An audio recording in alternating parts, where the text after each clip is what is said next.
نحمده ونصلي ونسلم على رسوله الكريم اما بعد فاعوذ باللہ من الشیطان الرجیم بسم اللہ الرحمن الرحیم۔ نہایت ہی واجب الاحترام بزرگوں، محبوب اور عزیز نوجوان ساتھیوں، میری بہنوں اور بیٹیوں، السلام علیکم ورحمۃ اللہ وبرکاتہ۔ آج کی مجلس میں نماز عصر کی اہمیت، فضیلت، برکات اور اس کے چھوڑنے کا جو وبال ہے اس کو انشاءاللہ بیان کیا جائے گا۔ اس سے پہلے کہ میں نماز عصر کے فضائل اور برکات بیان کروں، آپ سے گزارش ہے کہ ہمارا جو یوٹیوب چینل ہے آسان درس قرآن ود سر محمد اختر، اس کو سبسکرائب کیجئے اور کمنٹس بھی کیجئے اور ساتھ ساتھ اس کو آگے دوستوں کو شیئر بھی کیجئے۔ گزارش ہے کہ ایک مسلمان پر دن رات میں 5 وقت کی نمازیں فرض ہیں، جنہیں اپنے اپنے وقتوں پر ادا کرنا ضروری ہے۔ نمازوں کو چھوڑنا، ترک کرنا قرآن و حدیث کی روشنی میں کفر بتایا گیا ہے۔ 5 وقت کی نمازیں فرض ہونے کے ساتھ ساتھ اپنے دامن میں نمازی مومنوں کے لیے ہزاروں فیوزات و برکات لیے ہوئے ہیں۔ دل کا سکون، پریشانی کا حل، بیماری سے شفا، آنکھوں کی ٹھنڈک، مال، اولاد اور زندگی میں برکت، گناہوں کی مغفرت، درجات کی بلندی، خالق و مالک کا قرب اور اس کی نصرت و مہربانی، شر اور فساد سے پناہ، دنیا میں عزت و راحت اور آخرت میں کامیابی و کامرانی، یہ سب اور ان کے علاوہ بے شمار خوبیاں نماز میں ہیں۔ نمازوں کا سب سے عظیم فائدہ یہ ہے کہ اللہ تعالیٰ اپنے بندوں کو نماز کی برکت سے جہنم سے دور کر دیتا ہے اور جنت ان کا ٹھکانہ بنا دیتا ہے۔ 5 وقت کی نمازوں میں نماز عصر کو ایک خاص مقام حاصل ہے۔ یہی وجہ ہے کہ قرآن کریم میں اسے صلاۃ وسطیٰ یعنی درمیانی نماز کہا گیا ہے اور اس پر حفاظت کا الگ سے حکم دیا گیا ہے۔ اللہ تعالیٰ کا فرمان ہے، اعوذ باللہ من الشیطان الرجیم بسم اللہ الرحمن الرحیم، حافظوا علی الصلوات والصلاۃ الوسطیٰ وقوموا للہ قانتین، سورۃ البقرہ آیت نمبر 238۔ ترجمہ ہے، نمازوں کی حفاظت کرو، بالخصوص درمیان والی نماز یعنی نماز عصر کی، اور اللہ تعالیٰ کے لیے باادب کھڑے رہا کرو۔ آپ کو معلوم ہے کہ مسلمانوں کی اکثریت اس کی اہمیت و فضیلت سے غافل ہے اور اس کے ترک کے نقصان سے بے بہرہ بھی ہے۔ اس لیے آج کی گفتگو میں اسی پہلو کو اجاگر کیا جائے گا تاکہ نماز عصر کے لیے ہمارے دل میں شوق پیدا ہو اور ہمیشہ اس کے ترک سے ہم خوف کھاتے رہیں اور اس کو چھوڑنے سے اجتناب کرتے رہیں۔ یہاں پہلے نماز عصر کے چند فضائل آپ کے سامنے میں بیان کر دیتا ہوں تاکہ اس کی ادائیگی کی فضیلت اور اس کے ترک سے جو نقصان ہوتا ہے اس کا بخوبی اندازہ لگایا جا سکے۔ نماز عصر کی جو فضیلت ہے وہ احادیث نبوی صلی اللہ علیہ وسلم میں بہت زیادہ بیان کی گئی ہے۔ یہ وہ اہم نماز ہے جسے صلاۃ الوسطیٰ یعنی درمیانی نماز کہا گیا ہے۔ اس کی خاص فضیلت یہ ہے کہ اس کے پڑھنے سے جنت نصیب ہوتی ہے اور جہنم کی آگ سے حفاظت ملتی ہے، جبکہ اسے چھوڑنے والے کے نیک اعمال ضائع ہو جاتے ہیں۔ نماز عصر کی جو چند نمایاں برکات ہیں ان میں سے سب سے پہلی برکت یہ ہے کہ اس کی برکت سے اللہ تعالیٰ کا دیدار نصیب ہوگا، یعنی قیامت کے دن اللہ تعالیٰ کا دیدار نصیب ہوگا نماز عصر کی پابندی کرنے والے شخص کو۔ جیسا کہ حدیث پاک میں ہے کہ جو شخص عصر کی نماز پابندی سے پڑھے گا وہ آخرت میں اپنے رب کو بالکل ایسے ہی دیکھے گا جیسے چاند کو دیکھتا ہے۔ اس سلسلے میں روایت ہے حضرت جریر بن عبداللہ بجلی رضی اللہ تعالیٰ عنہ سے، وہ فرماتے ہیں کہ ہم نبی کریم صلی اللہ علیہ وسلم کی خدمت میں موجود تھے۔ آپ صلی اللہ علیہ وسلم نے چاند پر ایک نظر ڈالی، پھر فرمایا کہ تم اپنے رب کو آخرت میں اسی طرح دیکھو گے جیسے اس چاند کو اب دیکھ رہے ہو۔ اس کے دیکھنے میں تم کو کوئی زحمت بھی نہیں ہوگی، یعنی ایک دوسرے کے اوپر چڑھ کر یا ایک دوسرے کو دھکے دے کر نہیں دیکھنا پڑے گا۔ پس اگر تم ایسا کر سکتے ہو کہ سورج طلوع ہونے سے پہلے والی نماز یعنی نماز فجر اور سورج غروب ہونے سے پہلے والی نماز یعنی عصر، اگر تمہیں کوئی چیز روک نہ سکے یعنی کوئی شرعی عذر نہ ہو تو ان کو ضرور ادا کیا کرو۔ پھر آپ صلی اللہ علیہ وسلم نے یہ آیت تلاوت فرمائی، فَسَبِّحْ بِحَمْدِ رَبِّكَ قَبْلَ طُلُوعِ الشَّمْسِ وَقَبْلَ غُرُوبِهَا، پس اپنے مالک کی حمد و تسبیح کر لو سورج طلوع ہونے اور غروب ہونے سے پہلے۔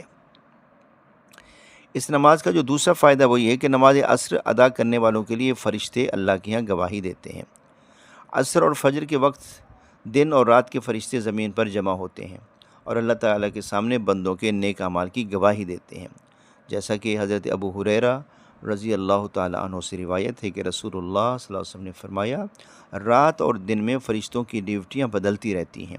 اور فجر اور عصر کی نمازوں میں ڈیوٹی پر آنے والوں اور رخصت پانے والوں کا اجتماع ہوتا ہے۔ پھر تمہارے پاس رہنے والے فرشتے جب اوپر چڑھتے ہیں تو اللہ تعالیٰ پوچھتا ہے، حالانکہ وہ ان سے بہت زیادہ اپنے بندوں کے متعلق جانتا ہے، کہ میرے بندوں کو تم نے کس حال میں چھوڑا؟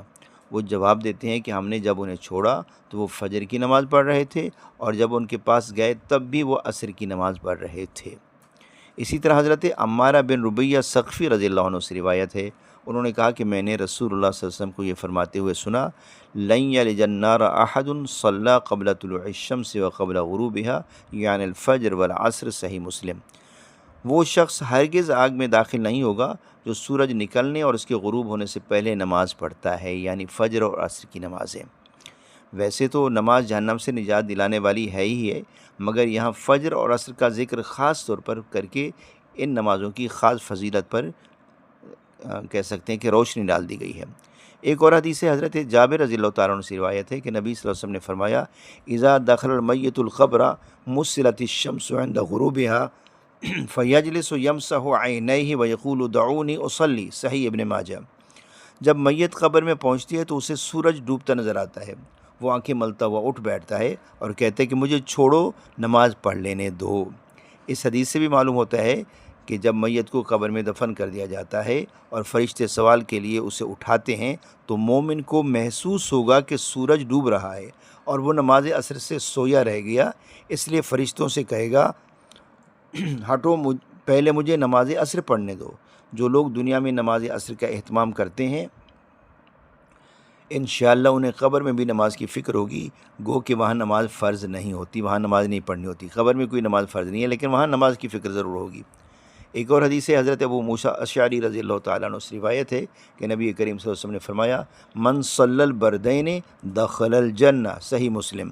یعنی جو شخص دو ٹھنڈی نمازیں یعنی فجر اور عصر پڑھتا رہا وہ جنت میں داخل ہوگا۔ یہاں بھی بطور خاص دو نمازوں کی اہمیت کا ذکر ہے جو جنت میں لے جانے کا سبب ہیں، وہ ہے نماز فجر اور نماز عصر۔ ان تمام احادیث سے عصر کی نماز کی بڑی تاکید اور بے حد اہمیت و فضیلت کا علم ہوتا ہے، اس لیے مومن بندہ جہاں پانچوں نمازوں کا اہتمام کرے وہیں بطور خاص فجر کی نماز اور عصر کی نماز کا بھی شدت سے اہتمام کرے۔ فجر بندوں پر نیند کی وجہ سے بھاری ہے تو عصر کام کاج میں مشغولیت کی وجہ سے بھاری ہوتی ہے۔ اللہ کے نیک بندے اپنے خالق کی عبادت کے لیے نیند سے بھی بیدار ہوتے ہیں اور کام کاج بھی روک دیتے ہیں۔ نماز عصر کی اسی اہمیت کے پیش نظر اس کے ترک کرنے پر سخت ترین وعید یعنی سزا سنائی گئی ہے۔ ایک مرتبہ نبی کریم صلی اللہ علیہ وسلم نماز عصر سے روک دیے گئے۔ آپ نے نماز خود نہیں چھوڑی تھی بلکہ آپ کو روک دیا گیا تھا، یعنی دشمنوں نے جنگ میں آپ کو اس قدر الجھا دیا کہ آپ نماز ادا نہ کر سکے۔ تو جن کی طرف سے نماز عصر سے روک دیے گئے تھے تو آپ نے ان کے لیے بد دعا دی۔ آپ نے فرمایا، یہ حدیث پاک ہے، لمبی حدیث ہے، میں اس کا ترجمہ پڑھ دیتا ہوں۔ حضرت عبداللہ بن مسعود رضی اللہ تعالیٰ عنہ سے روایت ہے، انہوں نے کہا کہ مشرکوں نے جب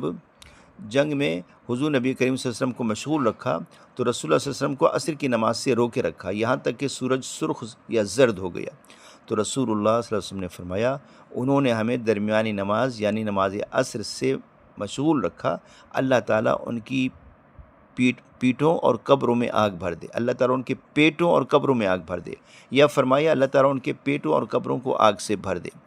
اس حدیث کی روشنی میں ذرا اندازہ لگائیں کہ طائف میں آپ صلی اللہ علیہ وسلم پر بے پناہ ظلم ہوا، احد میں آپ کے دندان مبارک کو شہید کیا گیا، آپ کو اور آپ کے اصحاب کو مکہ سے نکال دیا گیا، مگر آپ نے بد دعا نہیں دی، مگر نماز عصر سے مشغول کر دینے والوں کے حق میں بد دعا دی۔ اس لیے ہم نبی کریم صلی اللہ علیہ وسلم کی محبت میں اس نماز سے ہم بھی اسی طرح محبت کریں، اور کبھی کسی عذر کی بنا پر چھوٹ جائے تو اسی طرح افسوس کا اظہار کریں۔ جب نماز سے مشغول کر دینے والوں کے حق میں رسالت امام صلی اللہ علیہ وسلم کی بد دعا ہے تو جو مسلمان ہو کر اس نماز کو پڑھتے ہی نہیں، اس کے حق میں پھر کیا ہوگا؟ آئیے حدیث ملاحظہ کریں۔ سیدنا عبداللہ بن عمر رضی اللہ تعالیٰ عنہما سے روایت ہے کہ اللہ کے رسول صلی اللہ علیہ وسلم نے فرمایا، من فاتتہ العصر کانما وتر اہلہ ومالہ، صحیح مسلم کی روایت ہے، فرمایا جس کی عصر کی نماز فوت ہو گئی گویا اس کے اہل و عیال اور مال و دولت سب کچھ تباہ و برباد ہو گئے۔ اس حدیث کو پڑھیں اور اپنا محاسبہ کریں، کیا ہماری غربت، بے چینی، بے برکتی، نافرمان اولاد یا مال و اولاد کی تباہی و بربادی کہیں نماز عصر چھوڑنے کے سبب تو نہیں؟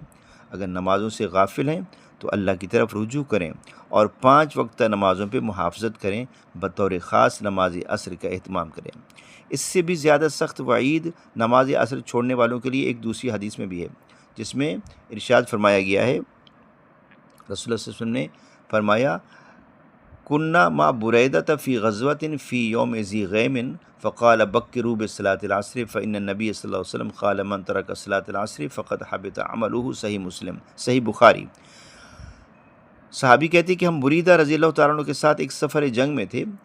ابر و بارش کا دن تھا، یعنی بارش اور بادل بنے ہوئے تھے۔ آپ نے فرمایا کہ عصر کی نماز جلدی پڑھ لو، کیونکہ نبی کریم صلی اللہ علیہ وسلم نے فرمایا کہ جس نے عصر کی نماز چھوڑ دی اس کا نیک عمل ضائع ہو گیا۔ یہاں نماز چھوڑنے سے مراد جان بوجھ کر نماز چھوڑنا ہے، جیسا کہ ایک دوسری روایت سے پتہ چلتا ہے کہ ابو درداء رضی اللہ تعالیٰ عنہ سے روایت ہے کہ رسول اللہ صلی اللہ علیہ وسلم نے ارشاد فرمایا،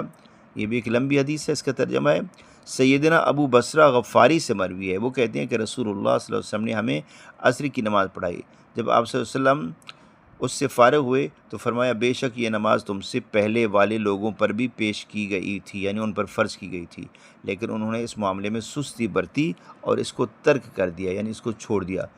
پس تم میں سے جو شخص اس کو ادا کرے گا اس کو دگنا اجر عطا کیا جائے گا۔ تو میرے دوستو، میری بہنوں اور ماؤں اور بیٹیوں، یہ نماز عصر اور تمام نمازیں انسان کی زندگی میں نور، روشنی، بخشش، مغفرت، امن و سکون کا ذریعہ ہیں، لہٰذا کوشش کیجئے کہ نماز کو اول وقت میں ادا کیجئے، اور مرد حضرات سے گزارش ہے کہ نماز کو باجماعت ادا کریں، چونکہ نماز باجماعت ادا کرنے سے ایک نماز کی جگہ 27 نمازوں کا اللہ کی طرف سے ثواب عطا کیا جاتا ہے۔ اللہ تعالیٰ مجھے اور ہم سب کو نماز کی محافظت کرنے اور نمازوں کو صحیح وقت پر ادا کرنے کی توفیق عطا فرمائے۔ اگر کسی کے پاس کوئی سوال ہو تو رابطہ کر سکتے ہیں، سوالوں کے جواب بھی آپ کو دیے جائیں گے، اور پھر گزارش ہے کہ ہمارے اس چینل کو سبسکرائب بھی کریں اور آگے ان بیانات کو شیئر بھی کریں اور کمنٹس بھی کریں۔ اللہ تعالیٰ آپ سب کو جزائے خیر عطا فرمائے۔ وآخر دعوانا ان الحمدللہ رب العالمین۔